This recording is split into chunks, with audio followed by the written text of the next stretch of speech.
মহানবী হজরত মুহাম্মদ সাল্লাল্লাহু আলাইহি ওয়াসাল্লামকে নিয়ে ভারতীয় পুরোহিতের কটূক্তি এবং সেই বক্তব্যকে বিজেপির এক নেতার সমর্থন দেওয়ার প্রতিবাদে ফরিদপুরের আলফাডাঙ্গায় বিক্ষোভ মিছিল ও সমাবেশ অনুষ্ঠিত হয়েছে।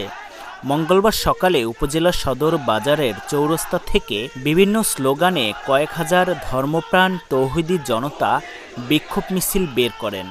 মিছিলটি উপজেলা সদর বাজারের বিভিন্ন স্থান প্রদক্ষিণ করে আবার একই স্থানে এসে শেষ হয়। পরে সেখানে সংক্ষিপ্ত এক সমাবেশ অনুষ্ঠিত হয়। সমাবেশে আলফাডাঙ্গা পৌরসভার সাবেক মেয়র আলী আকসাদ ঝন্টুর সভাপতিত্বে উপজেলা কওমি উলামা পরিষদের প্রধান উপদেষ্টা তামিম আহমেদ, সংগঠনটির সভাপতি মুফতি সিরাজুল ইসলাম, আলফাডাঙ্গা কেন্দ্রীয় জামে মসজিদের খতিব মুফতি কুতুবুদ্দিন ফরিদসহ বিভিন্ন ওলামা মাশায়েখ বক্তব্য রাখেন।